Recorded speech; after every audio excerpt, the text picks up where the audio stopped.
Wandsmoke, Broken, the expedition. But even after thwarting the troll's murderous tricks, after kissing the hideous hag and turning her into a beautiful Undine who nearly succeeded in drowning him and Osum in the raging river deep, Gerard the giant slayer had yet to assail the evil king's keep. And so, through poison air, he and his eight-legged pony raced switchback after switchback till they reached the mountain peak where the keep rose bright and golden as the sun's crown.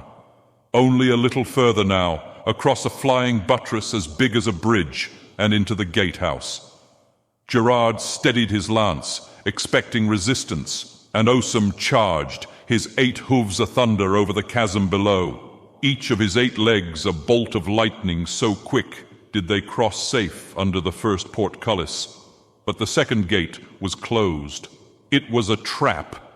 Gerard knew soon as he heard the chain whirl on its winch as the portcullis closed behind him. Then from above and from slits in the walls came the twang of quarrels. O Osum, good steed, how tragic to see him fall. From the legends of Gerard the giant slayer, a companion lost. It's been 4 months since the kobold revolt, what the yokels are calling the Great Fey Haunt. Can I still call them yokels? Perhaps townies is more appropriate, though in a few more years we might be city folk. Or if Dermot spoke truly, maybe we'll all be thralls of the old king's corpse, new recruits for his army of ghouls. Who knows? So much has changed that I can't be sure of anything anymore. No, that's not true. I know what's important to me, what I believe is good, what is wrong, who I am. Canti of the clan of the Antler, lord of the Black Flame, and master pyromancer of the mystic south. I am warden of the vault and guardian to the young seer called Broken, both of us citizens, the ridges and tunnels of our old home incorporated into the ever-hungry borders of the township. Foremost at the moment, though, I'm an adventurer for the Vanguard Acquisitions Company, and in that regard, I'm in a bad way. We're seated around a corner table in the King's Lodge Tavern. Me, Broken, Van Edwin, and Grant, the town marshal, as well as the newly elected treasurer, formerly Baker Thomas. I say all this because apparently those titles matter.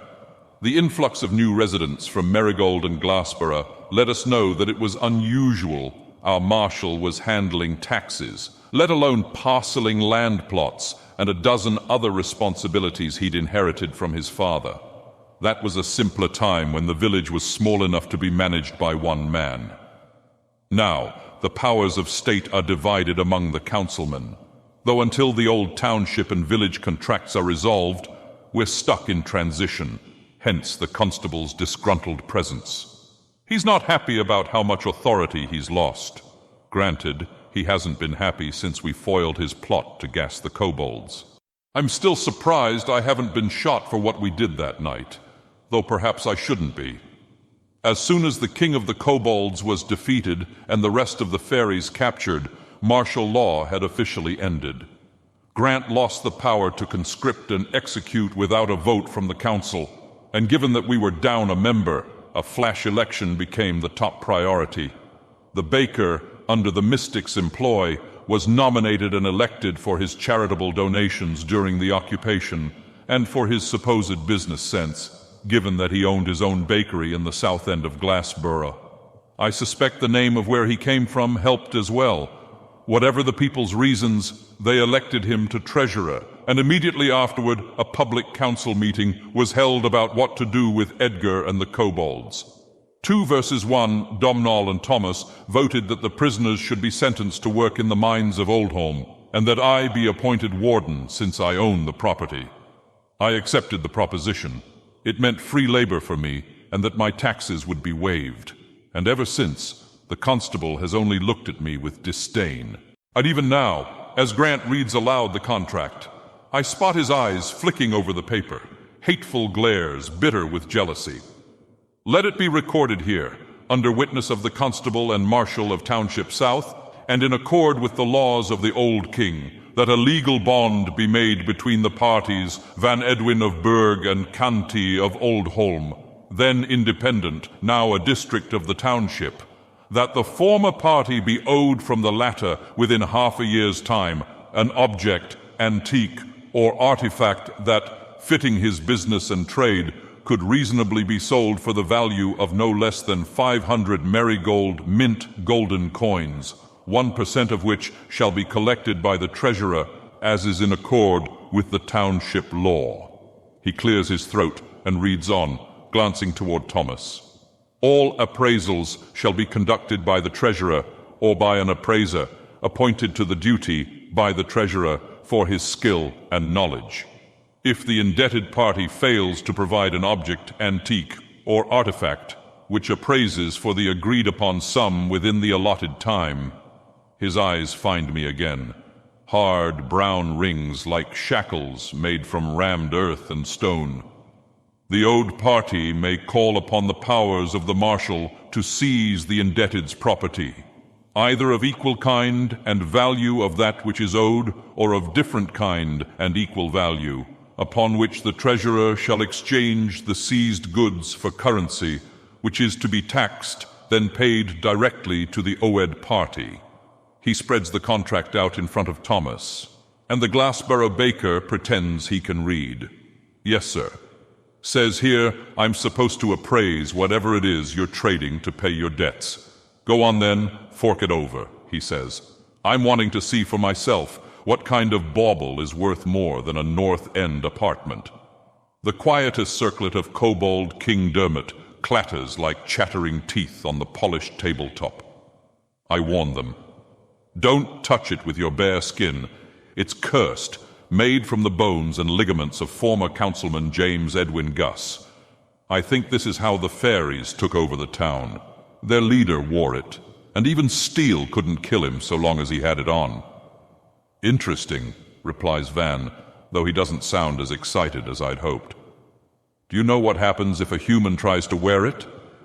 I haven't tried, but I think that'd be a bad idea, given how badly it burns just to touch the damn thing. Thomas leans over the table and examines the string of fingers and toes. Squinting and scratching his curly white chin, he asks, "What do you think, Constable?" Grant glares at me and defers responsibility. It's not my duty as marshal to determine such things. Use your best judgment, Treasurer. The last word falls out of his mouth sodden with envy. The baker fails to notice, or perhaps he just doesn't care what the constable thinks of him. My best judgment, huh? Well, this ain't worth an apartment to me. Don't know nobody who'd be willing to buy it. I'd probably have to pay somebody just to get rid of the thing. So, if it's up to me, I say this thing ain't worth nothing. Broken jumps up out of her chair. Nothing? I thought we were friends, Thomas. I told you, girl. Ain't nobody got no friends in Glassboro. But we're not in Glassboro. We're in South. Van Edwin extends his hands as if the two might start fighting atop the table. Friends, friends, there is no need to squabble. I'm more than happy to take the crown as payment. You will? I say, finally able to talk.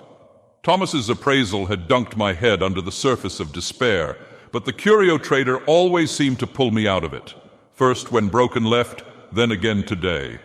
Really, my debt should be bigger than 500 gold, but I'm really glad that it's not when he tells me, "Of course, my friend, it'll be tricky, but I'm sure I can find some budding occultist who'd pay at least 100 gold for this, maybe more if I'm lucky enough to catch a mainlander come to trade in Berg.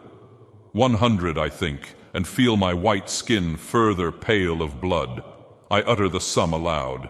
Edwin smiles and says, "That's what I recommend it be appraised for." He turns his grin toward an astonished Thomas. "What do you say, Treasurer? Can we call it 100 and move on to the next item?" My head returns beneath the black waters of despair. There is no next item. Since the day we defeated the kobolds, Broken and I have spent every waking hour overseeing the mines or reading from our tomes or training with the mystics. Either us teaching them or Virva teaching us her strange stage tricks and illusions. We haven't even once gone swimming in the river to the girls' lamentations. And this whole time I thought I was fortunate to have anything at all to offer Van before we leave for the expedition. I was wrong, and now I have to beg with my head hanging over the table. I'm sorry. This is all I have for you right now. But if I had a few more days, not true, Warden. Grant spits and grimaces like a mouthful of medicine. You are in possession of the largest parcel of land in the township, the value of which is more than enough to pay your debt. The girl bolts up again, her new silk indigo hat flying off her head. You can't take Oldholm. We live there. Canty, tell him I'll have Gerard rip his heart out if he doesn't take it back. Broken, we've talked about this. You can't just say things like that to other people. I didn't say it to other people. She huffs, fetching her hat and pulling it tight on her head. From under its brim, she glares across the table, then back to me. I said it to you so that you can tell him. It's different. I sigh and tell her, it still counts. That's not fair. It's different. Edwin cucks to catch our attention. Please, peace, friends, if I might intervene. This bickering is unnecessary, for I'm about as envious of your land as I am of taking your little witch for a daughter, and I thought mine own were tough. I dare say, Canty friend, you're in for quite the challenge come the next couple years. But back to business. I know the contract dictates I be paid in artifacts, but I'd be willing to take an installment of gold in its place. 150 pieces, and the Fey crown would do for now. Then I can come back for the rest during the fall season.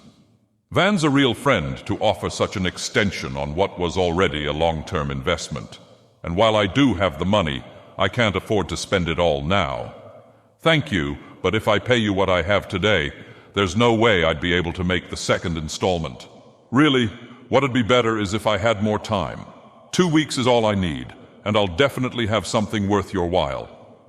You mean the expedition to the Miasmatic Mountains, don't you? The curio trader rubs his naked chin. The Union Church is banking on the very same to refill their coffers, so I don't doubt that you'll find some grave goods there. Maybe even a fortune.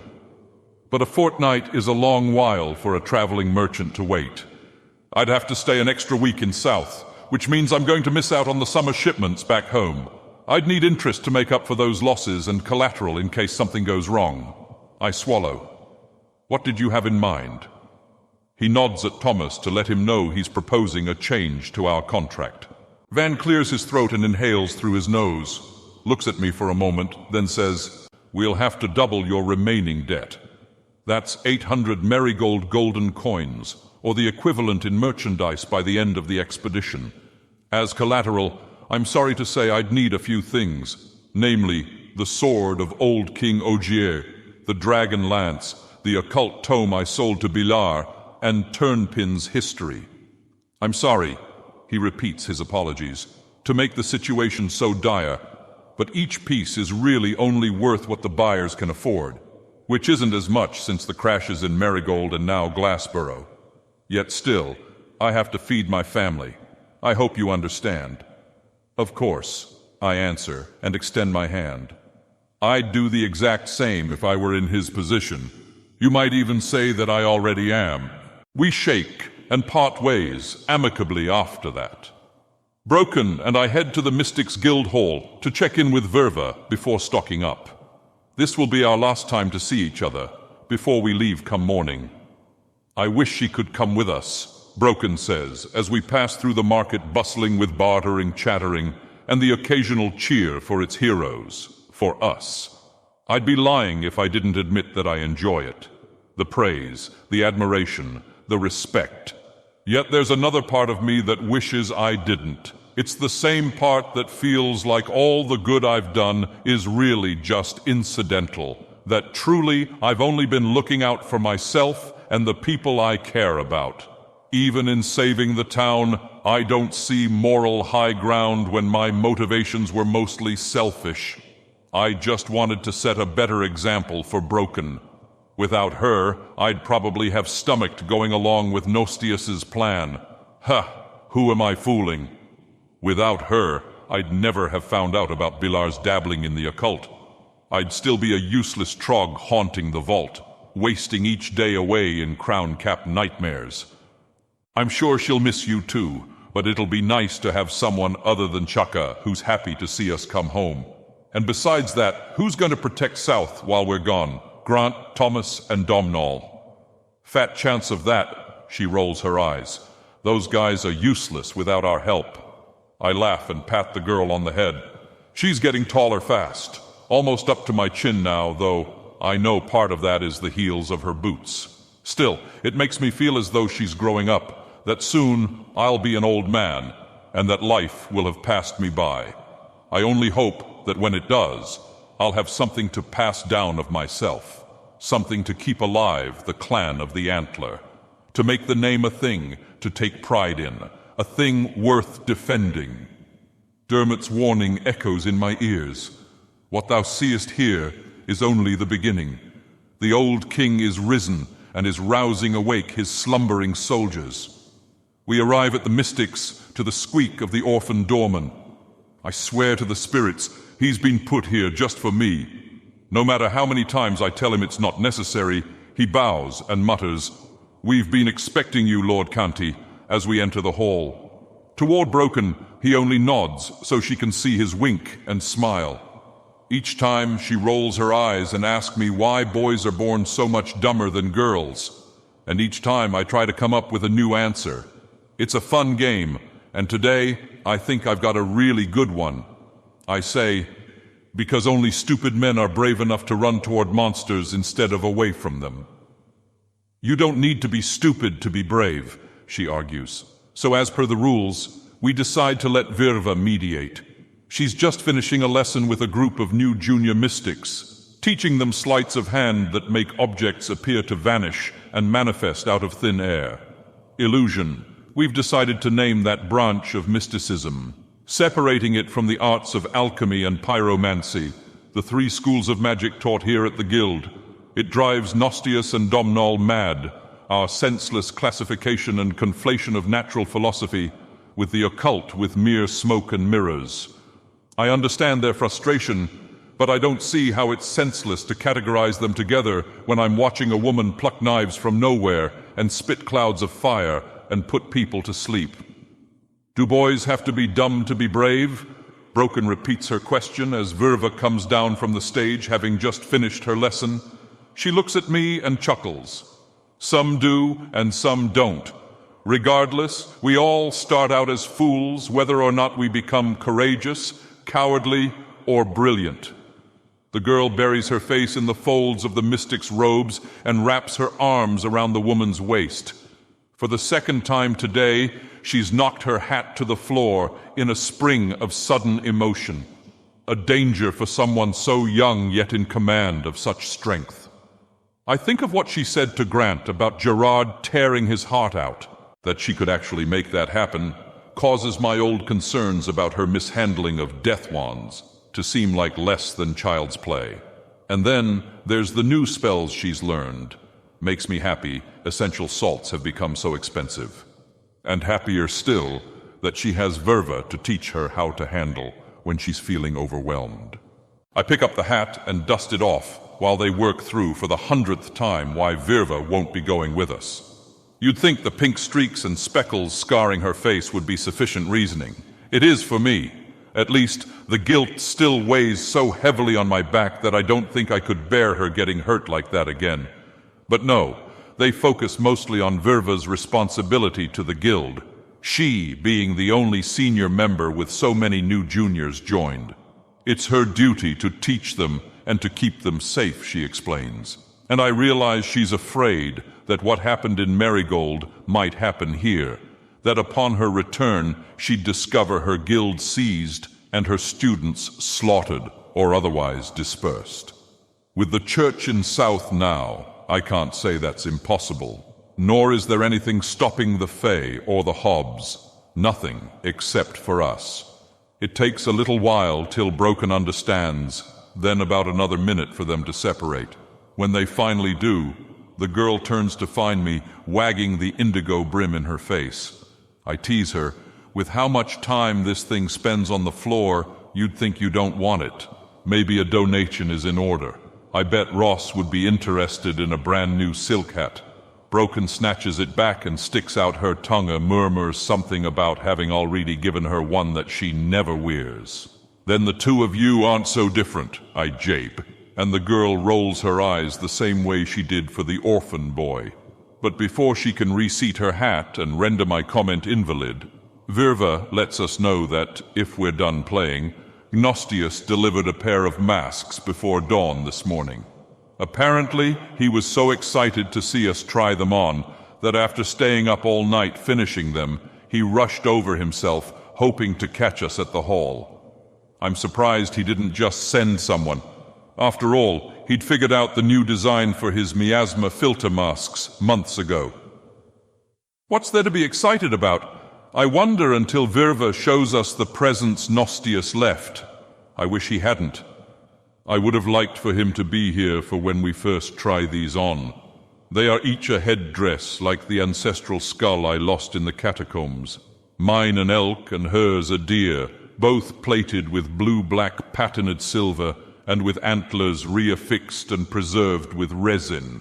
That's how they seem on the surface, but underneath, the alchemist has rigged them with all modern technology. Inside is a suspension system with adjustable straps, smoked resin lenses in the eye sockets, and the new miasma filter is hidden inside a detachable lower jaw.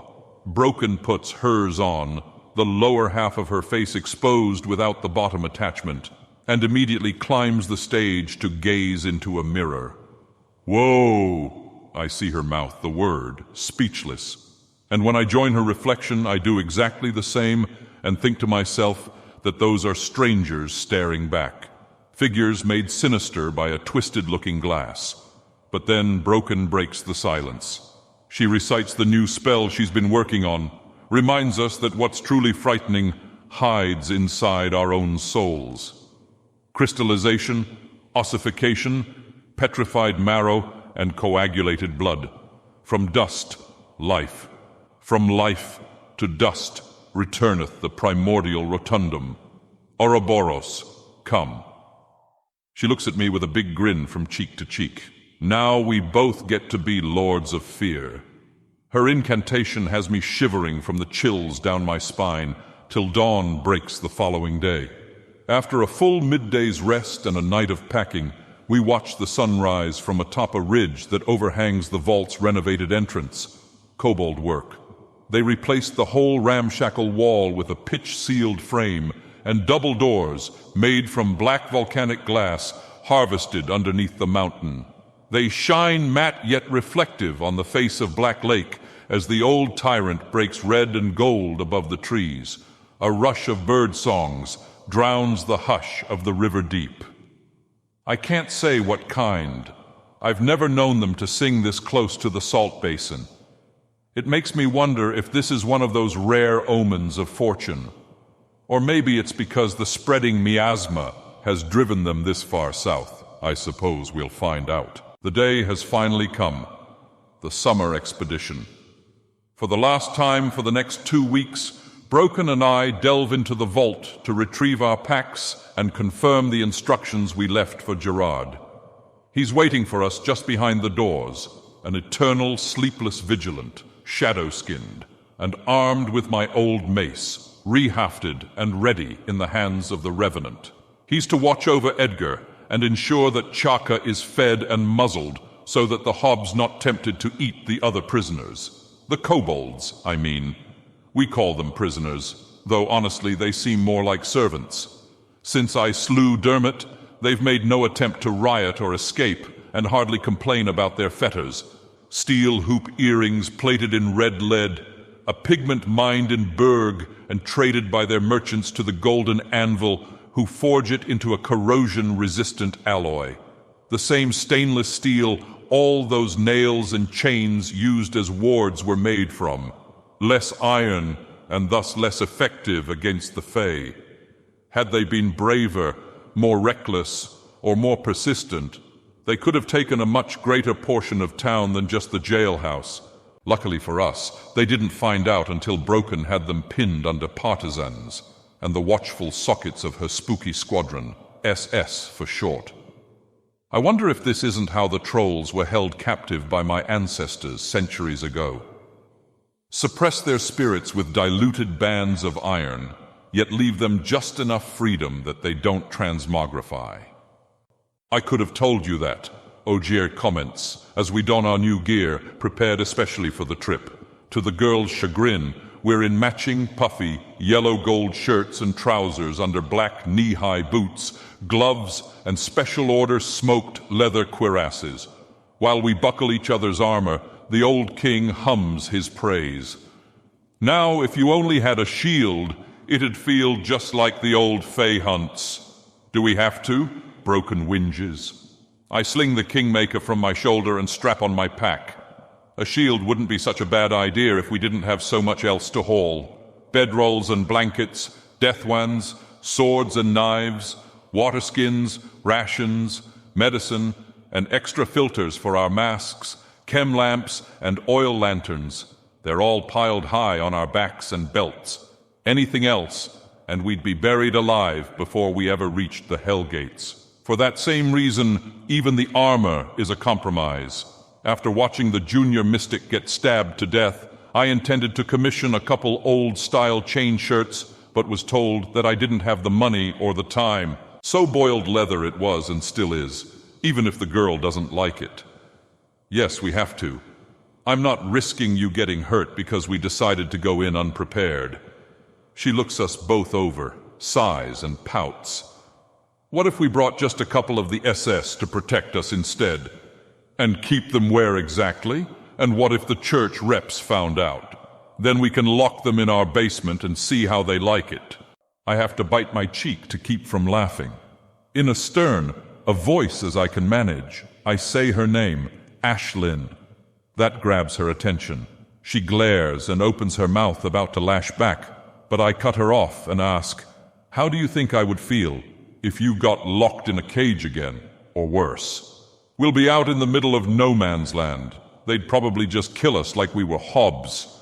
How would you feel if something like that happened to me?" She looks down at her feet, at her reflection in the polished floorboards. More kobold work that's made this place feel like home, that makes us feel more like a family, makes our roles easier to accept. Giving in, she admits. I'd feel pretty bad. Right, I reply, trying to soften my voice. We agree then. The clothes aren't so awful that it's worth risking our lives. But why do they have to be so bright yellow? It stings my eyes. I shrug and don my new antler headdress, the lower jaw hanging open like a necklace. Maybe they're the colors of new rhyme, black and gold. Broken puts on her own mask. Do you think the ruins will look like marigold? Only one way to know. We head out for our meeting spot, the northern edge of town, a little ways past what was once Edgar's house. Someone else is living in it now, probably poor refugees by the condition they keep. It's still got the anvil's stainless steel nails warding the doorway, and the windowsills are caked thick with layers of moisture-clumped salt. The same is true for the few houses left in the wake of Dermot's invasion. I suppose I don't blame them. Even with the forest cut back, the tree line is only a stone's throw from where we stand. Beyond that hides the acrid miasma, its caustic odor hanging over the barren parcels of land. "Holy shit! You two look like a couple of cynic freaks," jokes Nostius, grinning hugely with teeth as yellow as his robes rolled and belted at the waist, black pants and boots underneath, and overtop a cuirass just like what Broken and I are wearing, only he's gone the extra mile and bought a pair of plate bracers, the metal itself plated with patented silver. He turns his attention toward the girl, tapping the armor on his forearm. "Got them made especially for you, kid, just in case you decide to raise another one of those things. Maybe I'll get to keep my fingers." We stop short a few dozen feet, neither of us smiling. Behind the apothecary is a mule-driven wagon, laden with tools, all borrowed by the township from South's Miners' Guild, who themselves have been borrowing it from Gaston Mining since the company's former overseer lost his head position. Hopefully, Broken and I aren't about to suffer the same. Behind the wagon looms a man bestrewn in cloth of gold and golden medallions. He wears a black lacquered mask itself, styled by a frizzy white beard and thick mustache. I recognize that false face, just as well as I recognize the hulking pair of shields, one punched through by Gerard's mithril spear and the other scoured clear of rust from its face. And that's her beside him, the very same shield maiden whom we fought before, covered completely by white gown, gloves, and veil, but for the incredible length of her silver blonde hair. I take a deep breath and grab Broken's hand before she can tug at my sleeve or reach for her death wand. Neither the maiden nor her champion seem yet to have seen us. They're too busy proselytizing the Miners' Guild scouts and deputies assigned for the journey. Nostius, though, notices our trepidation and lumbers over to where we're stopped so as to talk in private. He lets us know that the Union Church has been warned that it has no authority over South or its citizens. Grant gave the orders himself. If any one of the 5 deputies suspects friendly fire from representatives of Marigold, he is to treat it as an act of war and is accordingly to execute the offender as an enemy combatant. I think the news is supposed to make me feel more secure, but I'm not sure what's scarier, a bunch of young greenhorns toting shiny new death wands or a pair of zealots who can call lightning from the sky. I get my answer before Nostius has finished explaining something about strange noises from inside the forest. One of the lawmen, a ragged-looking fellow with tremors like those of a Glasper PSO, makes a pass at the shield maiden and tries to peek underneath her veil. She utters an incantation, and before I can look, I hear the thud on the grass as 4 of the 5 deputies, Gnostius and one of the scouts, are compelled to their knees. It's as if a leaden chain has wound its way around their necks, invisible as it is heavy, so that each of them collapses without the strength to hold up his face. The call of the Father, Lohan had called this, but in his story he never mentioned how quickly the spell could be cast. What was it, she said? Gird up thy loins. I guess from what I heard, but what does that even mean? To be a man and ready yourself for war, answers Ogier, and I feel my hand let go of Broken's on its own and go for the sword hilt. Then, quickly, as if she had eyes behind her head, the shield maiden turns, the spell breaks, and her veil flies up with the motion. It's only for a second before the cloth falls over her face, but it's too late. I cannot unsee, nor can I describe anything but this dreadful feeling like I've just had my heart torn out by some unimaginable demon more horrible than the worst abomination ever raised by the desperate whispers of men. I would fall just like the others if not for her voice, haunting and holding my attention aloft, my nerves screaming in fear that lightning will be the next thing out of her mouth. But they're wrong. What she says is, "Welcome, you wayward son and daughter of heathens. I see your souls swell with inner darkness, deeper even than these men, yet still ye stand." Broken swings her wand around by its strap, levels, and cocks the hammer. "Watch your mouth, crazy lady. You're speaking to Lord Canty of the Black Flame and his seer. Bow down, or you'll be kissing the ground next. If it be my time to rejoin the eternal matron's embrace, then doest as thou wilt, and blacken thy spirit further. But wisdom saith thou wilt not. No, it would be naked deception for the patriarch to blesseth you both, if not for the sake of repentance." "You bitch!" cries Deputy PSO, struggling to stand despite the spell's end. From one knee, he whips around his death wand, gets the muzzle level and the stock shouldered, his thumb on the hammer when the champion slams the edges of his shield to either side of the mechanism. I'm not sure what's louder, the crunch of crushing metal and wood and bone, or the screams the deputy lets out. "My hands! My fucking hands are broke!" He glares bleary-eyed at the other men. "You heard what Grant said? Kill him! He said to kill him if they—" Another clang rings out over the edge of town, from the champion banging his shields together. For the first time, I hear him open his mouth. "Silence, ye spirits of deception," he hisses, like a snake slithering through gravel. "May none but the eternal matron suffereth your cries." A command, not an incantation. The only power of enforcement is the gold titan's imposition, sufficient as a quietus knife to still the deputy's tongue. Likewise, none of the others answers the call to punish. They just stand and watch while Mr. PSO snivels over broken bones before skulking off on his own. I shouldn't shoot him, right? I should let him go, even though he's going to tell Grant, and we're all going to get in big trouble when we get back? Broken asks, tracking the deputy with her wand. The apothecary sighs. I say, shoot him, kid. Yeah, but you're an evil wizard, Uncle Nostius. She lowers the muzzle, her target out of view. I rest my hand on her pack. You did the right thing. We'll deal with Grant when we get back. Until then, I look toward the others. How about we try to get along? What do you say? I trail off. I don't know the zealots' names. Shalquar, the maiden answers, and my companion is called Malzel. Great, the crazies can read my mind. Only that which thou showest as emotion. Then you're aware you haven't lifted whatever curse you put on me, I reply, still reeling inside from what I saw under her veil. I can't even imagine it, even with the eye of Amgine. So when she corrects me, I'm left skeptical for the rest of the journey. She says, Nay, no curse was placed upon thee, only the pains of witnessing the face of a divine consort, so beautiful that mortal men cannot but tremble in longing and terror, the same as if they had gazed upon the eternal matron, as thou hast, Lord Canty.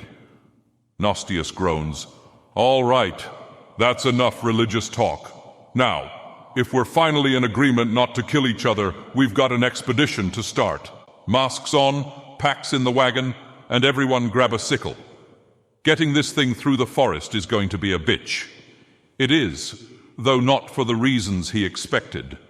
It proves easier to get the mule to wear a mask than to convince these Union fools who shun the beak-shaped muzzles, round resin lenses, leather hoods, and suspension as trappings of heathenism. They think their patriarch will protect them, even when the apothecary explains the effects of miasma on human bodies, as learned during studies in their very own church dungeon.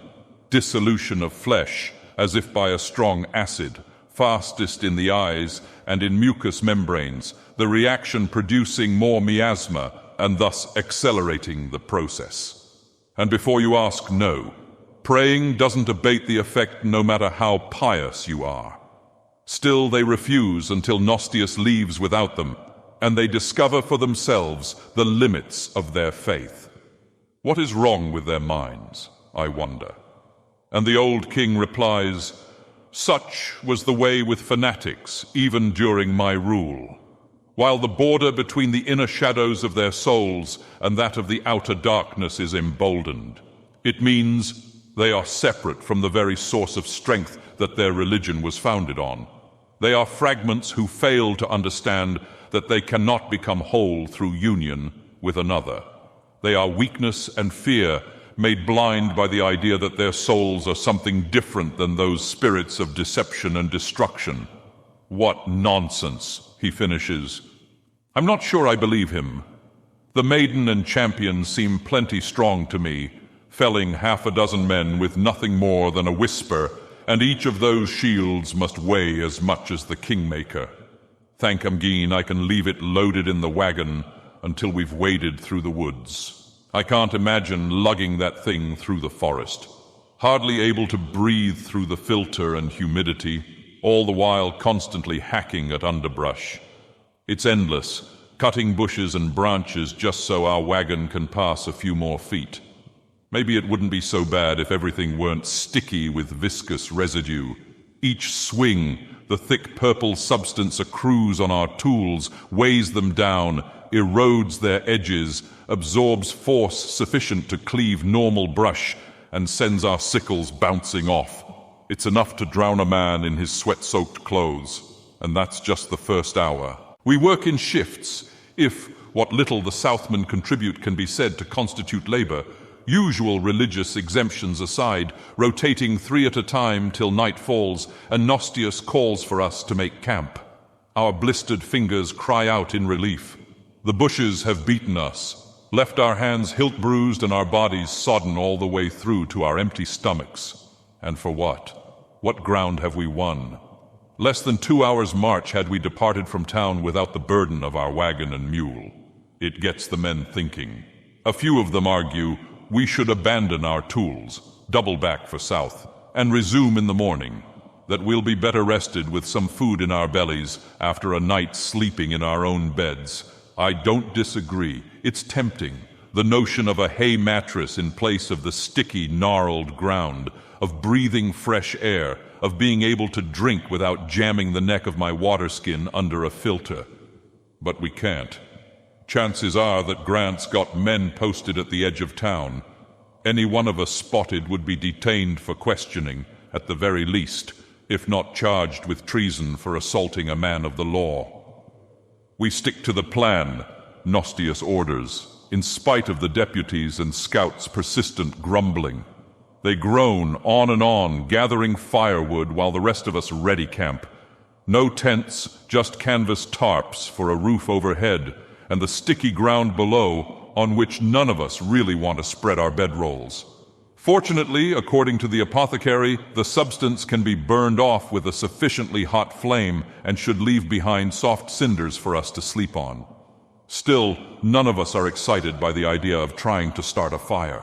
All the wood in the forest has been completely compromised. Igniting it seems next to impossible. We end up resorting to burning a satchel of black flame just to get the kindling to catch. But even then, it's not enough to combust the residue. For that, Gnostius retrieves a torch whose head reeks of tar and whose surface is coated in a reddish powdered metal compound.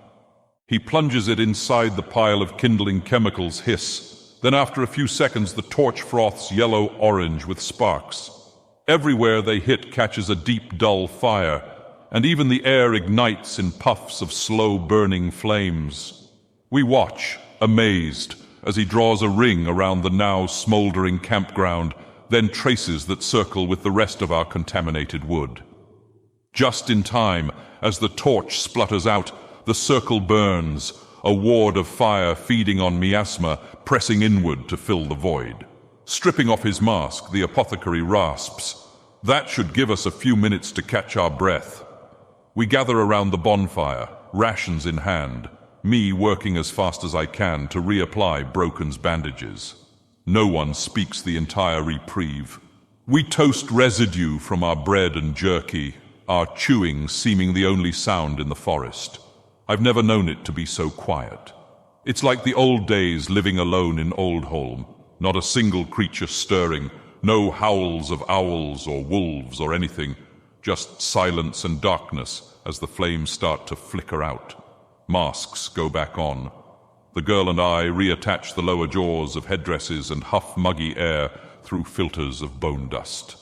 A minute passes. We sit like statues in silence and darkness.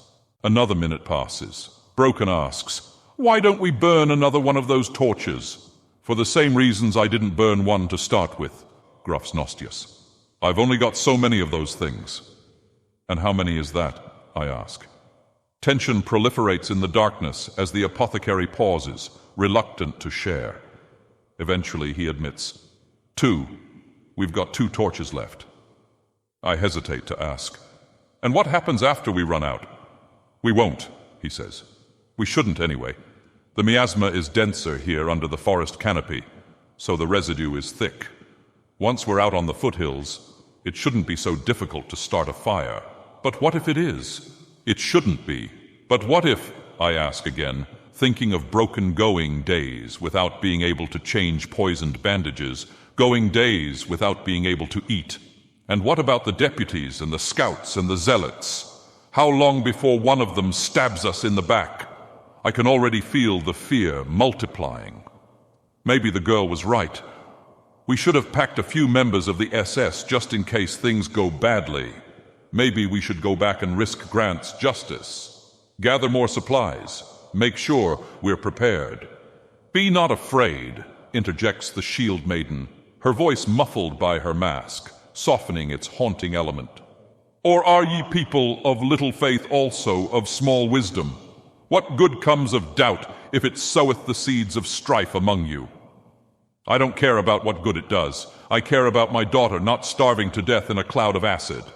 Then is not thy duty thus, to fall not prey to such weakness of the spirit? Smug bitch, I think, asking, "And what does that mean?" "Gird up thy loins," she answers, and those of us who'd not withstood her prior incantation flinch at the utterance. But this is no spell, just some religious nonsense. So I respond in kind and tell her that I'm already wearing pants. Then all that awaiteth is for thy swollen soul to illume ignited, and purgeth the shadows from thine evil heart. "Cast not diamonds before boars," rasps the church champion, first to stand from our ashen bonfire. Then Shalquar rises, and as she and Malzel lie down to sleep, the rest of us follow suit, the forest black and silent but for our breathing. Morning brings more of the same as yesterday. More hacking and wading and sweating faster than we can sip the trickles from the pinched throats of our waterskins. But no matter how much we drink, no matter how much we huff through these increasingly sullied essential salts, it's never enough to recover before we're up again, as if the time between our shifts and those of our fellow Southmen is shrinking with each rotation. Yet we say nothing. Now is not the time to fuss or complain. We've hardly the energy to force our hungry, aching muscles clumsily as puppets, till at last the woods give way to the open, rolling hills. Compared to under the canopy, the air is clear and clean with only the faintest hue of death, and just ahead of us is another cause to celebrate. We take refuge this evening beneath the abandoned crypt in the depths of its catacombs, free to breathe, to eat, and to strip our sweaty clothes, lay them out to dry, and scrape them of residue. We do the same with our masks, change sludge-filled paper satchels with filters of fresh essential salts, easy breathing for tomorrow, and as for tonight we'll sleep cool and comfortable, naked on our bedrolls, except of course for the Shield Maiden and her champion. While the rest of us relax, they stand vigil in the darkness, listening, hearing echoes from the black tunnels running below the hell gates, some as far as hell itself, the old King's Keep. On the precipice of sleep, I wonder, what did Dermot mean when he said the king is rousing his soldiers? No answers from Ogier, of course, as always, but my tired eyes don't seem to mind any more than does my aching body. So what if those echoes really are the thousand-fold yips of an army of ghoulish footmen? It's not important now. All I want is rest. Third day, we wake late and share a hearty breakfast among Nostius, Malzel, Shalquar, Broken, and myself. To the slacker's exclusion, envy, and chagrin, we pitch in together for a new combination. Furry miasma toast with hard cheese and berry preserves. After 2 days' hard labor, it's the most delicious dish since Madoc's bacon, eggs, and fried dough. Even the zealots agree, though I wonder if they know that the purple mold is condensed from gaseous human souls. Probably not, but nobody warns them. Why spoil our celebration after all that toil? With breakfast secreted away in our bellies, we dress and march armed north from the catacombs. By high noon, we've reached where the river deep cuts up and east toward the feet of the mountains. It's peaceful out here. Despite no sign or sight of animals, it feels more alive than in the forest, and almost as clear and cool as beneath the crypt. It's the wind that does it, rustling through patches of tall grass, and the occasional tree as relentless as the rush of the river deep. Together, they play melodious compared to the prior day's sickle-song cacophony. Just listening makes our weapons feel feather-light in our arms. Even the oppressive gremlin death engine hangs softly from my shoulder as the sunshine seams through smoked resin lenses. This is what an adventure is meant to be, I think, in anticipation for the ruins of Old Rame. We can see the city's silhouette from where we march along the floodplain, walls and towers shaped like those of Marigold built right into the mountain and cloaked in acid fog thicker than a pack of ghouls in a mine shaft. I can't wait to see it up close. Just another day's march, I tell myself. At this pace, we'll be at the hell gates by dusk. Then Nostius calls for us to halt. Hold up! Anyone else hearing that? The mule brays and the wagon squeaks to a stop. We listen, hear the sound of water and the sound of wind, rustling trees and tall grass overgrown along the riverbank. We hear the muffled heave of our breathing inside each of our masks. A few seconds pass, a minute. The whole time, Nostius scans the horizon, his crossbow level, spanned and loaded with a mithril-tipped bolt. Gazing down the length of the quarrel, his weary eyes pick the plains apart, but find nothing of suspicion. Everywhere to look is only hills and boulders, spatterings of trees, man-sized reeds, and summer-baked grass devouring long-abandoned farmland. The mule stamps impatiently, and a few of the deputies start doing the same. I ain't heard nothing since we started this stupid journey, one of them complains. He lowers his wand hammer, slings the weapon, and his companions do the same, all except the youngest among them. He clutches his death wand close to his chest, fingers trembling. I heard it, he says, like somebody was dumping ore into the blast furnace. The older deputy laughs. Blast furnace? Boy, there ain't no blast furnace for 100 miles. Could be a tunnel under us, the younger of the guild scouts interjects, pickaxe at the ready, unlike his guildmate who agrees he didn't hear anything. Just a bunch of spoiled kids scared of their shadows is all. We've been mining these lands for Gaston for a generation. Ain't nothing out here but miasma and coal. He points his old staff model wand toward Nostius and scoffs. This out-of-towner don't even know what we're prospecting for. Probably some evil shit that's gonna bring more of them fairies down on us. But the stories say King Ogier had hordes of rare metals in his keep. The senior waves his wand at the junior scout. See what I mean? Damn freaks done filled his head with that loony nonsense. South was better off before all you apothecaries and wizards started moving into town. Not one fairy spotted my pa's whole life.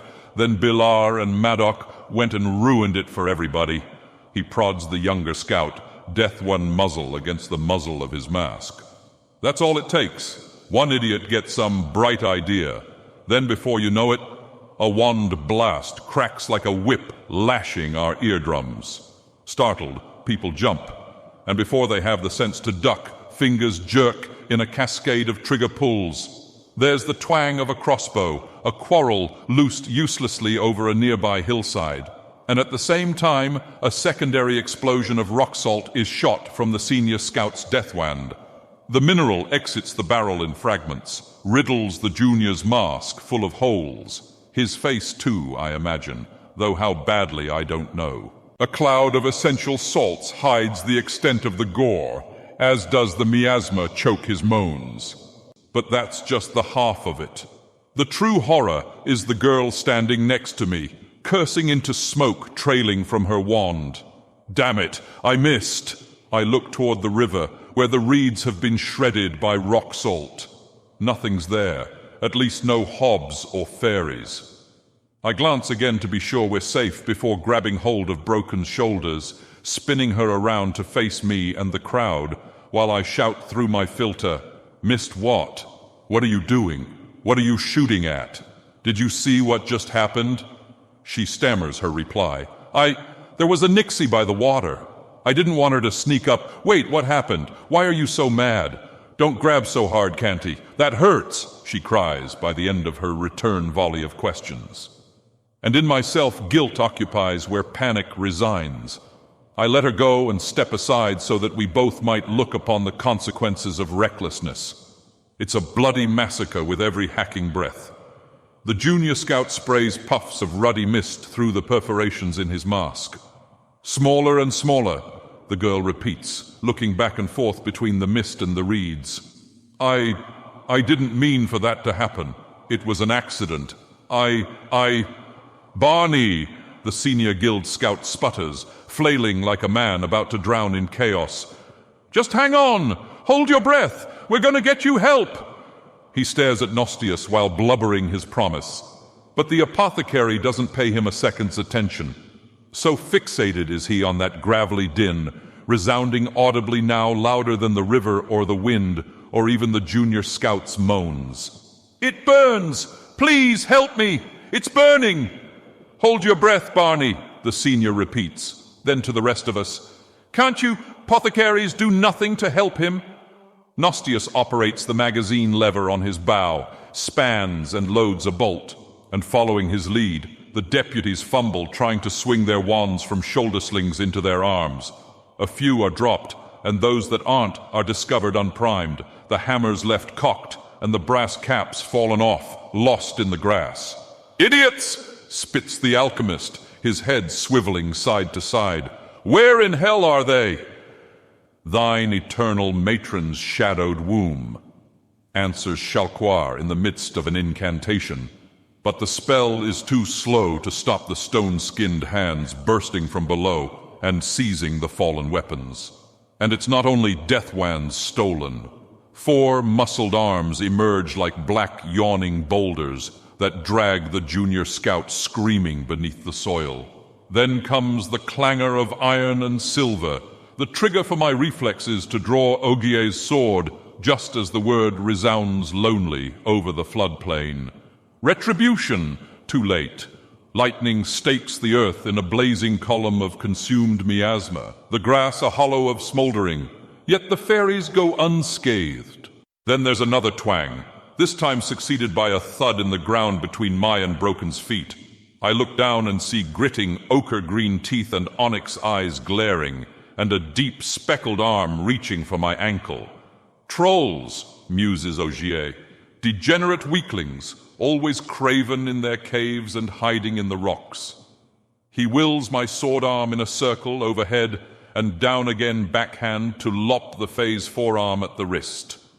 The limb retracts in a burst of white light, handless, and the stone face grimaces, eyes closed, never knowing the bayonet as it pierces his forehead, nor the girl who wields it, crawling on all fours, plunging her mithril lance head like a spade into the grass anywhere she suspects there might be a troll. More often than not, she hits a rock, though that's a deal better than the rest of these fools. 3 of 4 deputies flee for the hills. 2 escape, but the other gets about halfway to the river, is pulled underground down to his waist and stripped of his mask. We leave him to gasp on acid mist. We, including the last remaining deputy, the youngest among them and the only non-idiot. Clutching his wand to his chest, he manages to shoulder it fast enough to spray salt shot into a troll surfacing beneath him. Granted, he shoots himself in the foot in the process, but with the fairy hit, we've got a captive. Nostius loads another quarrel, and thinking the same, takes aim at the paralyzed troll. "All right, you ugly, pock-marked-looking, sneaky sons of bastards! Show yourselves, or this one gets a bolt to the back of his head." Steadily, the apothecary inches closer to his hostage, while the others reload or tend to their exposed wounds, while I collect Broken still busy stabbing rocks. "I swear to whatever trees or rocks or spirits you freaks worship, I swear I'll shoot him," calls Nostius. "Show yourselves! Don't you ugly thugs care about one your own kind?" A laugh like crunching gravel rings over the plain, immediately followed by coughs and blue-black spray from the paralyzed troll's salt-mangled face. "We are not fools, hobbling, to come to thy call to be captured or slaughtered. We have been made wise. Never again will we answer the summons of servants of the Shadowed King." "Quiet!" Nostius orders, but the stone-skinned fairy wheezes on without fear. "Never again shall we allow our spirits to be bowed down before the black souls of man, and turned hideous like them. But thee, hobbling, may thee bend under the burden of thine own blackened soul. A woe upon thee." The words emanate from below, a woe, and I recognize too slowly what should be obvious, a hex like those cast upon South's Fae cursed, unpredictable, terrible, and with no cure we know of. Gnostius panics and looses his quarrel at close range at the back of the troll's head, but the Fae's hair and skull prove tough as a bugbear's matted coat. The bolt bounces off, and again the fairy laughs like crunching gravel, the bloody drip from his eyes and nose and lacerations on his face turning from black to human red. All the while the trolls below chant their incantation. A woe, may thy back be bowed, under the eye of the moon thy true nature shall showeth. Simultaneously, another spell's reverberations tremor through the air. Shields clang together, and the maiden recites her patriarch's retribution, calling down another column of lightning, this one upon the bleeding, rapidly transmogrifying troll. This bolt strikes true and false. Both Gnostius and the young deputy reel from electricity, arcing off where the intended target stood. Gone now, in a blink of an eye, disintegrated so utterly that nothing remains but a tower of scorched miasma. I ready myself for another attack, but none ever comes. The spell-shocked men lay unconscious, yet undisturbed. The ground's gone silent, the air quiet, but for the run of the river and the rustle of wind through tall grass and the few nearby trees. We don't sleep the whole night for fear of darkness, of the dark beneath our feet, and of that beyond our wards of salt and of fire, set ablaze just like in the forest, only without need of the apothecary's torch. The dry grass and centuries of deadwood piled about the tree trunks serve well enough in the thinner miasma. We feed them through the night for their warmth and their light, take shifts standing vigil, while the rest of us pass the time eating and distracting one another with discussions about salt-shot efficacy and what happened to the fairy when he was struck by lightning. It seems to the apothecary that the miasma worked to catalyze the transmogrification, that his blood was turning gremlin before our eyes, and that had he not been obliterated, he'd have turned just like the little minions of Cynic. Chalcois disagrees. Nay, it was its spirit that changed like a man's changeth, swollen, black, and cold as the eternal matron's embrace. Broken thinks they're both wrong, that really the troll's soul had dissolved itself as material for the ritual, and that part of the Fae's hatred hides inside Gnostius. She doesn't tell the others, just me during our vigil. I pat the girl between the antlers of her headdress and tell her, "You know, kid, you're as sharp as Gerard's dragon lance." She glares, so I add in quickly as I can, "I meant before you blunted it on a bunch of rocks. I didn't mean to. I thought metal was harder than stone." That's adorable, but I bite back my laughter as best I can.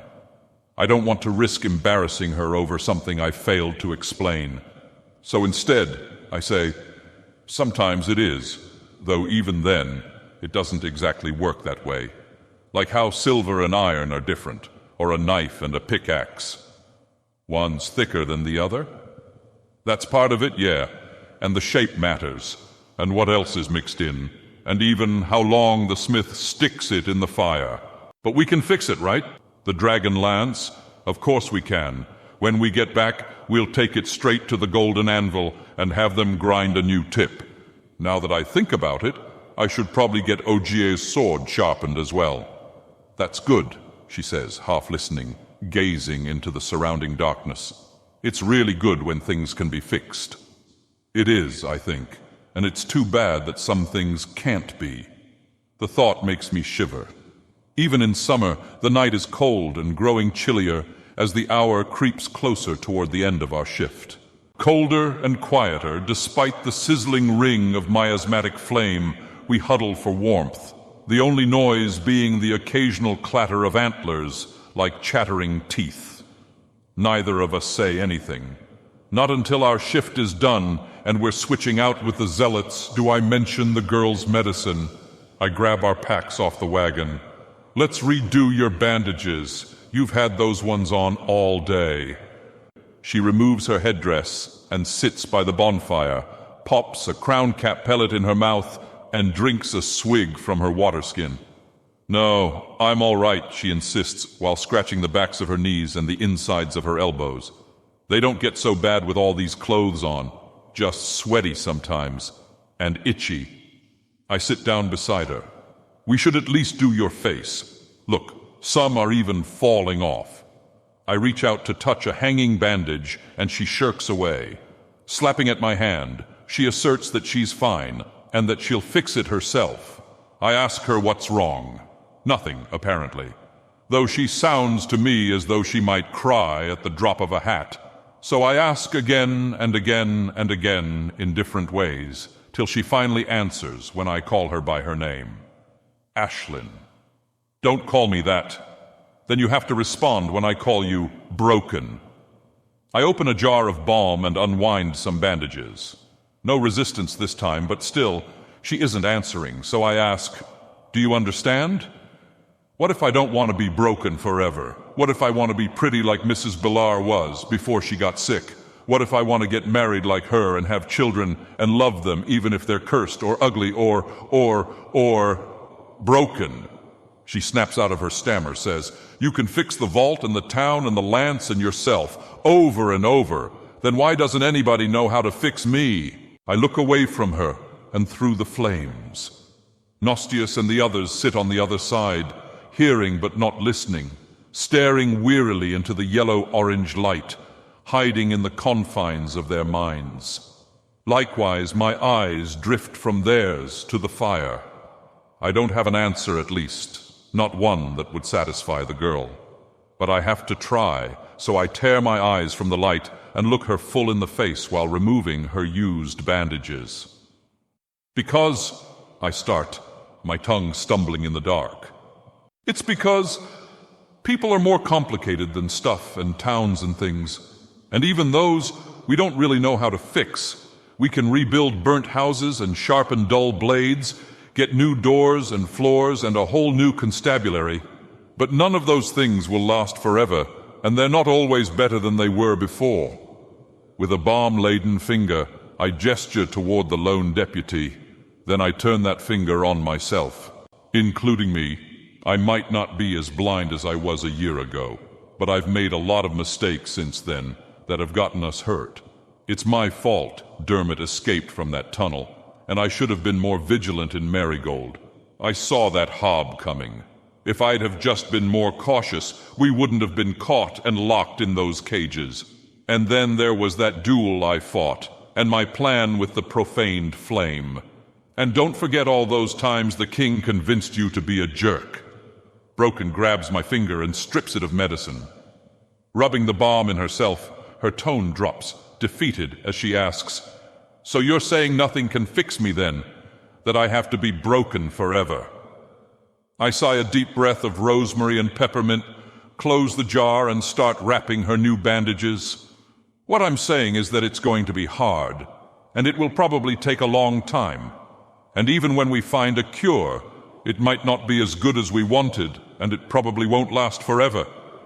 Do you really think we can find one? And how long is long? Am I going to be old, like Thomas and Domhnall? I laugh. You're still young enough that you shouldn't worry about that. About what? Getting old. Oh, she says. Then, you never answered my question. Can we really find one?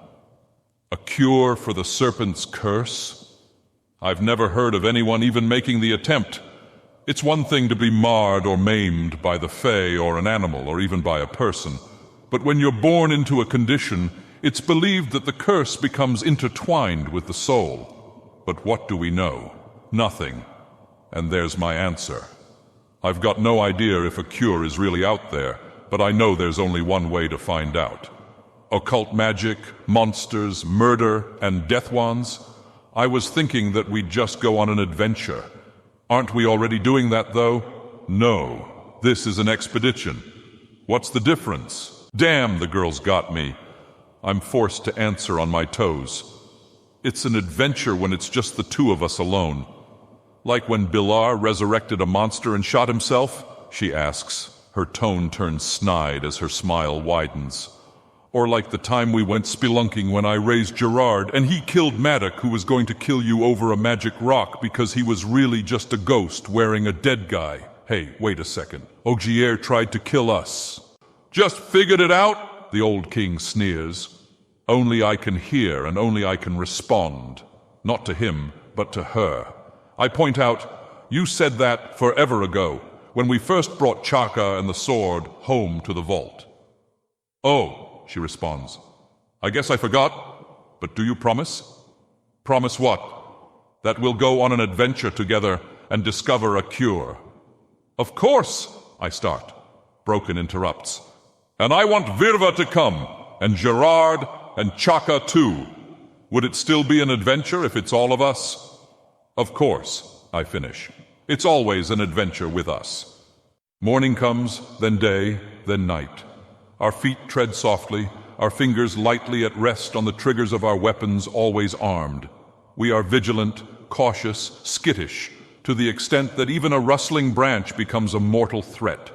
Then, kindling on the occasion, the scout or deputy manages to hit anything more than a few yards away.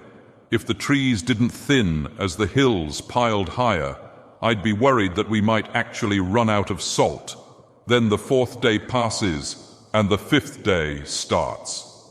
My worries are gone. We're on the mountain proper now, the true gates of hell, where no amount of slashing with sickles or blasting with salt will allow the mule to drag our wagon forward. The ground here is hard and sheer, the climb steep and often taller than our heads. We're forced back and forth, east then west, looking for switchbacks gentle enough that the wagon, once emptied and with us pushing from behind, can ascend to the next narrow plateau. Each climb exhausts the better part of an hour, though it feels longer than that. The tedium of unloading, then dragging heavy packs, rations, sickles, pickaxes, munitions, and weapons uphill, only to load and unload them again within minutes. And unlike the forest, there are no breaks, no religious exemptions, only labor and heaving through the rapid decay of contaminated salts, so thick is the miasma. Above and below are completely cloaked in purple fog, and even just pressing forward proves treacherous. Nostius and the young deputy lose their footing more than once, as does the mule. It's near sunset when it happens. After scouring the mountainside left and right without finding a hint of an easy ascent, we settle for a jagged, crumbling spot that looks at least to have footholds. It doesn't. We discover while unloading the wagon that what seem to be cracks and crags on the mountain are actually fractured slabs of rock embedded in soil, the first dirt we've seen since we arrived on the Hellgates. It means we've reached halfway up the peak, where acid rain has eroded the stone over centuries. Excited by the prospect of soft soil and kindling, and maybe even a natural cave in which to take refuge, we goad our beast forward and onto the rock face, ignoring its wild braying. We don't recognize the warning until a few steps in, when its hoof slips off a rock and into miasmatic residue that's mixed in with the soil. The mule panics, twists, and under the weight of the wagon snaps its weary leg and falls flat onto the slabs. The wheels drift backward. Nostius, Malzel, and I jump out of the way from behind the cart as it gains momentum, stretches the beast's broken leg, the weak link in the chain, until the weight tears free its hoof from the caustic adhesive, and the wagon rolls over the narrow ledge into open air, where, together, cart and beast plunge backward dozens of feet into the miasma. Sounds of smashing follow, though we can't tell which is the mule and which the wagon. Nostius peers down the mountain and curses, and the old scout asks if that means we're giving up. Like hell we are, the apothecary hisses through the thick of his filter. Packs on, and everybody grab a pickaxe and whatever else you think you can lug up the mountainside. We'll have to leave the rest behind. We salvage what we can. Extra rations, water, and filters. So the rest ends up meaning our sickles, camping kit, salt and munitions, as well as the packs of the deserters and those of the dead. No more fairy wards for us, and once we've expended the charges in our weapons, we won't have those at our disposal either. What worries me most, though, is the loss of our canvas, and the thought, what if we're caught by acid rain? It's not worth contemplating. Myself, King Osier, and the Lord of Fear agree. All that should occupy my mind now is moving forward. The tremendous weight hanging from my shoulders, the moaning of my muscles suffering from fatigue. They are distractions, I believe, watching Malzel toss his shields onto the ridge overhead. Pickaxe in one hand, he cleaves deep into the miasma-rich soil for a handhold. Then, with his free arm, he lifts Shalquar above his head till she's ascended to the new landing. The display of strength is incredible. Inspired, I try the same and throw the Kingmaker, my pack, Broken's bags, and pickaxe. To my surprise, after only a few tries, all our goods make it up the ridge, and the girl and I are climbing just like the champion and his shield maiden. The rest follow the zealot's lead once they see it's possible, though they struggle to keep up with our lightened spirits. We make it a competition between us and the Union pair, a contest to see who will be first to ascend to the next clearing. Shalquar and Malzel win every time, of course. But it doesn't feel so bad to be beaten by someone who deserves his victory. And besides, the whole time we're climbing, I forget entirely the worries that weighed me down moments before. Sore muscles uncover secret wells of strength, and what hob or fay would be so mad as to challenge the four of us flying fearless up the great fang of hell? As for the risk of acid rain, it's not long before we've ascended beyond the thickest clouds of miasmatic fog. We stand on true ground now, a lesser apex devoured by human device and natural erosion, where the first signs of life re-emerge from the mist. Broken and I crack a chem lamp and take in the landscape while we wait for the others to ascend. Grass grows short, thick, and indigo over most of the plateau, but in tall reeds around an iridescent pond, glimmering metallic black and green in the phosphorescent light. So still is the water that from where we stand, we can see the reflection of a flying buttress bridging this lower peak and the side of a higher mountain. The stonework is stained violet and further discolored by our chemical light. But I recognize the vaulted shapes, the sharp archways and decorative gables which once bore a roof made immaterial by time. Now the bridge buttress runs exposed to the moonlight and whatever else that might descend from the sky. We decide not to venture too close to the shadowed entryway. There's no telling what monsters might await just within that gaping abyss. Better to scout the area for kindling and make camp till daybreak. For that, we search the further outskirts of the pond. It doesn't take long. On the opposite end, beyond some high reeds, Broken finds a few sapling trees that should serve for the night. But that's not all we find. While the girl and I baton the little trees into firewood, Shalquar kneels at the edge of the water. She sees something beneath the black surface of the pond, reaches in to grasp it, Malzel holding her so she doesn't fall in. So far does she plunge her arm beneath the water. Then she has it, extracts it as her champion lifts her to her feet. A cage of fine wire and silvery sheen, whose absence of patina can only mean it to be the work of an alchemist, transmuted mithril, and within the miniature gibbet are the blue-black bones of some tiny creature. A sylph. Ogier figures that when his people fled the spreading miasma centuries ago, they must have decided to abandon their familiars. Smart of them to get rid of the little backstabbing spirits, always whispering lies into wives' ears and tempting children off cliffs. Then why keep them in cages? I wonder as Shalquar carries her discovery to where we're piling wood for our fire. And how did they stop them from transmogrifying? Shouldn't those be little gremlin bones? You trogs don't know anything. They made them familiars, I said. And what's that? A contracted slave. Explains the evil king that a fae, if tortured and threatened with transmogrification, will often volunteer to bond its soul to that of a man as to retain its sylvan shape. The refugees of old Rhyme likely carried this one as a means to keep the miasma at bay. Too bad they drowned it then. I'd risk a backstabbing fairy if it meant I didn't have to wheeze through this decaying filter. The essential salts are almost entirely contaminated. Fortunately, Nostius and the two Southmen are just scaling the last ledge. Reunited, we ignite the green wood with a satchel of black flame and stick our faces nearly into the bonfire as to safely change our filters and fill our mouths with purple, furry rations. Sleep comes quickly to our exhausted bodies, fleeting as night, matched in speed only by the arrival of dawn.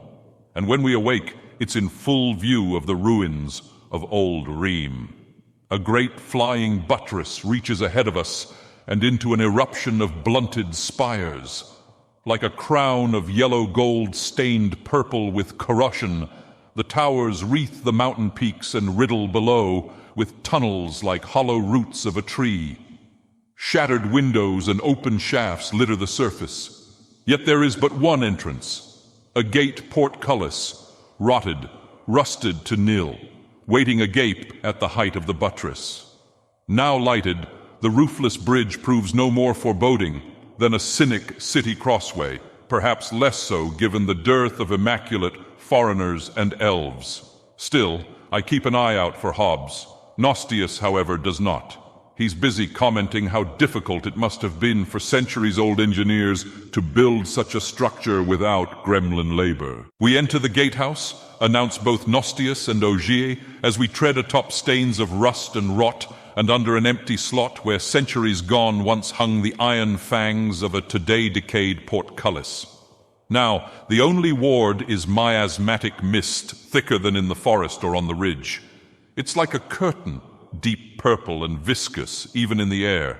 Our filters won't last an hour in this, not that'd we'd be able to find any artifacts. I can't even see my hands in front of my face, though I can feel them, itchy under my gloves, under my fingernails, on the soft sides of my knuckles, and in the webbing of the fingers themselves, and it's already spreading to the backs of my knees and my elbows and my toes, and to broken. I can hear the cage and little silver bones clanking beside me as the girl scratches as much as she can without tearing her skin, and she's not the only one.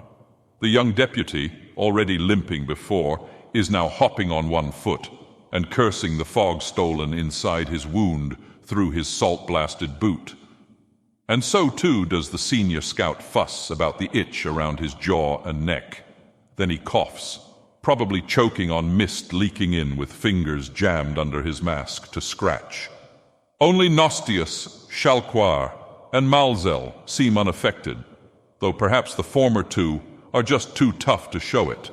As for the latter, nobody really knows. He's disappeared into the miasma a few feet ahead of us, audible though invisible. His shields scrape and probe the residue-thick ground. And there's something else, another noise among the fussing and clamor. "Weapons up," the apothecary warns us. "And everyone quiet down. I'm damned sure I heard something." But Broken can't stop herself from scratching, nor can she cease the jangling of bones like a bell in the cage. The same can be said about the deputy's hopping and the scout's coughing, and likewise the champion refuses to halt his search. He rasps gravely as a troll, "Thou hearest naught but thine ill-beating heart, Dark One. Thou shalt not further prevent the securing of our—" Cut off and cut down. Multitudinous metal sounds ring loud inside the gatehouse as a swarm of bees, as a storm of quarrels.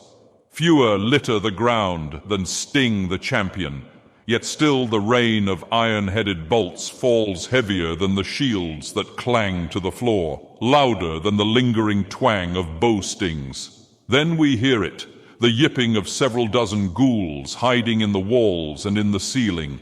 From murder holes, another volley of bolts, a cascade of screams, of men falling. The young deputy is shot down, the apothecary's hit, and at the same time, Broken and I are feathered with quarrels on our packs and cuirasses. One even glances off the girl's headdress and cleaves a bright scratch into the silver patina. It's all of her that's visible in this miasmatic mist, a deadly wound so narrowly missed. Had it struck a resin lens or landed just a bit lower? What if another did?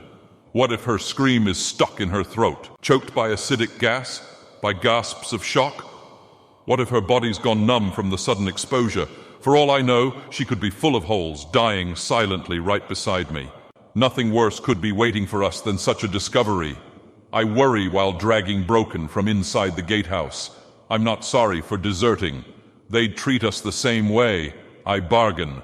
But in the open air, on the hybrid buttress bridge, it's only me who's buying it. We're a quarter of the way across before the miasma lets us go. I wasn't sure it would. The way it's chased us well past the gaping portcullis, grasping ever further, clinging to our clothes. Then all at once, the world returns visible. The cloud disperses, leaves us sticky with violet residue and crossbow bolts. I count 2 embedded in Broken's armor, and about half a dozen more jutting from her pack. No trace of blood. Thank the spirits for that, I pray to Amgin. Yet something isn't right. She stops scratching, but instead staggers and coughs, sluggish and harsh, like a horse drunk stumbling, throwing a fevered fit till we reach halfway across the bridge. Then to her hands and knees she falls. "What's wrong?" I shout, whipping my pack around. "Where are you hurt? Is it your filter? Just hold on. I'll get another one, then we'll replace your bandages once we're safe off this mountain." I say it like it's a promise. In truth, everything's been shot to ruin or else soaked through, corroded or dissolved. Don't panic, I tell myself to search the girl's pack, but find it's in no better condition. Stay calm. "I guess I'll just have to carry you on my back. Do you think you can hang on?" Broken nods her head and, looking up, sees something so shocking she gasps between coughs. "Chaka! The hob here?"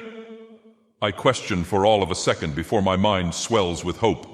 The ghoul is strong and nimble as he is loyal to the girl. With his help, we'll be off the mountain within the hour, maybe even home within the day. I pray to thank the spirits again, turn to call Chaka's name, hear the unbridled laughter of old King Ogier. I don't understand. Then it hits me dead in the chest. At first, I think I've been shot with a death wand, one of those heavy enforcers with bores the size of silver coins. But the impact smashes more like a hammer. It caves my cuirass, compresses all 8 layers of linen underneath, so that the boiled leather bears down on my body. Ribs crack, my lungs empty of wind, and I can hardly believe that that's not the worst of it, because it really is our lovable hob crushing my breastplate, glaring crimson and possessed, foaming through his muzzle a lather of miasma, a bone from one of Broken's SS snapped in his snout. "Yes," hisses Ogier, "you remember your purpose to serve your king? Hark, obey my will and seize this degenerate. Take him to the keep. Spirit, flesh, and I shall be reunited. I will once again become the sole ruler of Sealand. And then What are you doing?" The old king blathers, blind as ever, as the ghoul moves with the grace of a butcher. Claws extended, in a single stroke, Chaka rips through resin, skin, and bone, and tears the eye of Amgin from my skull. "Ouroboros," I utter, and the Kingmaker explodes in stream of fire and smoke augmented beyond the load of its primitive powder charge. Echoes of thunder shake the mountain to its foundation.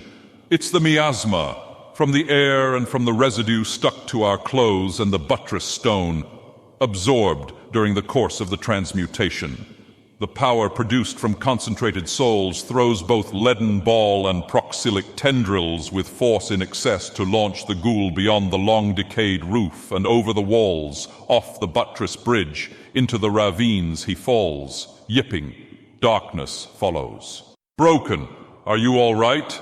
Canty calls out to me, though he's the one lying wounded and exposed. I can smell the reaction. Miasma and blood splattered on his headdress and soaked through both clothes and armor, where a stuck quarrel got shoved further inside.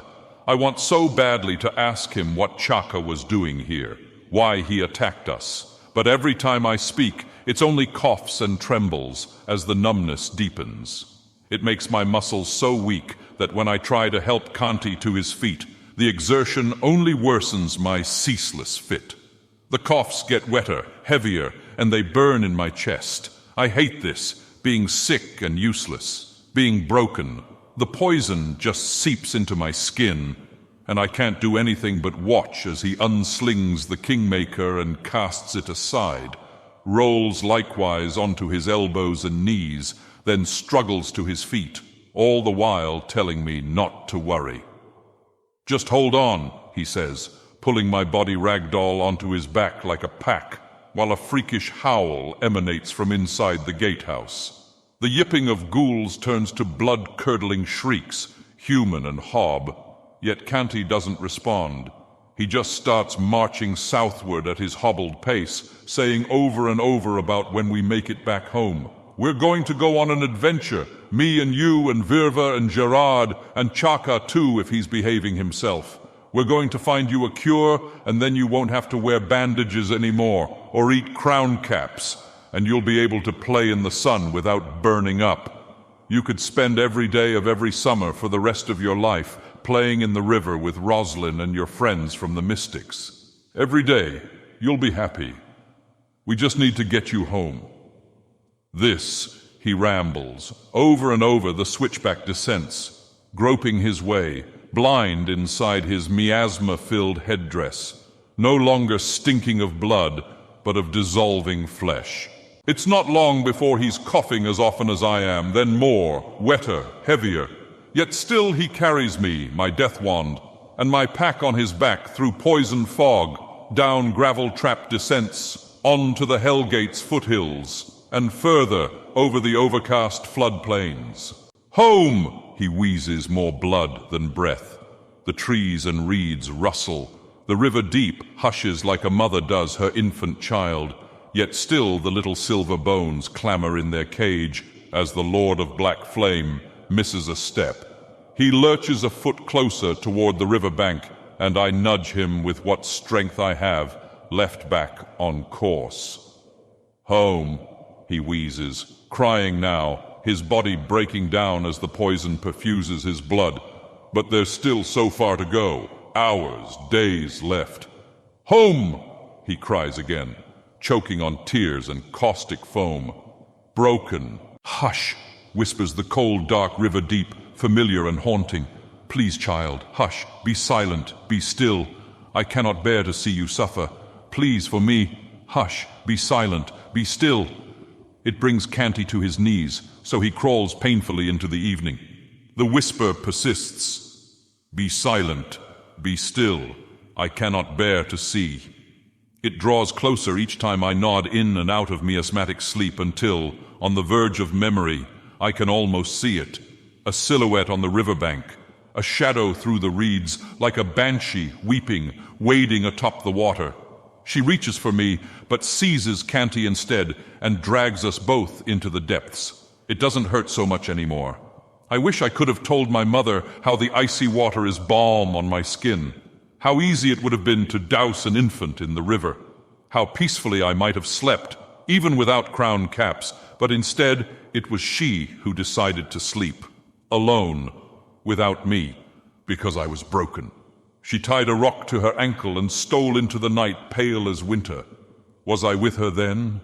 Or do I only imagine her frail, sleepless figure sinking beneath the black, floating below the surface? I wish I could have told her to tie a rock to my ankle, to take me with her down to that peaceful place where I wouldn't have to grow up without a mother, where I wouldn't be broken, where no one would abandon me. Then why am I so scared? Hush, child. Be silent. Be still. The voice urges me to join her, but my eyes are opening. I can see for myself that the deeper we go, the darker it becomes until nothing's left but the bitter cold and the numbness that follows. This is what I wanted. This is what I wished for. This frozen, shadowed loneliness, dragged to the bottom of the river deep by some starving fairy whispering lies to me, to Kanti unconscious and bleeding into the water clouds of blood thick enough to camouflage my drawing of a knife. "Be still," the Nixie hisses, and I fly into a rage. Using up the last of my air, I swim through the blood, stabbing wildly as I can under the effects of the miasma. The Fae doesn't see the first thrust coming, nor the second, nor third for how much blue-black plumes into the water. Then suddenly, I feel my strength coming back. Each stab seems easier than did the last, and deeper and brighter with white fire lighting up the cloud of blood until the Nixie lets go. You be silent, and still, and broken. I curse the girlish figure as it sinks to the riverbed. I hate fairy tricks. She might have stolen Mother's voice, but she looks nothing like her. Too short and too skinny. More like me if I'd ever let a brush touch my hair. But my blood and bones aren't silver. They're human, and despite being strapped with a pack and death wand, they're floating free from the grip of the Nixie. It's Canty. He grabs me around the waist and thrashes his legs till we break the surface. Then it's my turn to kick us toward the bank. We make it safe to the muddy shore, tear off our flooded headdresses, forgetting the miasma, till our frantic gasps for air taste of poison. "Broken!" He coughs and starts clawing through my pack. He pulls out a punctured, drenched filter of essential salts and presses it into my fey bloody hands. Without bothering to install it in my mask, I press the filter against my lips and breathe as hard as I can. For my efforts, I suck up a mouthful of sodden bone dust out of a hole punched by a ghoul's bolt. Spitting and wheezing, I let him know, "It doesn't work." "It's for the cage," Canty replies, coughing and spraying fey blood from where his nose has been eaten by the mist.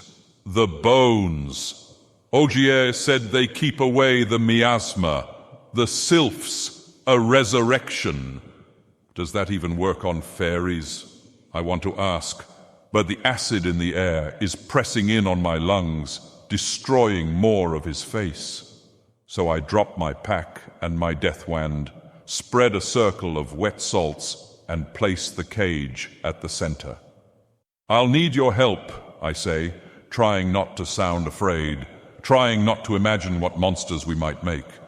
Then Canty pats his hand atop my head, smiling despite the bones exposed on his face. "Of course," he manages between coughs, steps back. I follow his lead, wielding the bayonet as an athame, and he Ogier's sword. We point them toward the mithril cage, to the silver bones inside, breathe deep a chest full of fire, then speak the occult incantation, Ouroboros, Enantiodromia, reconstitution.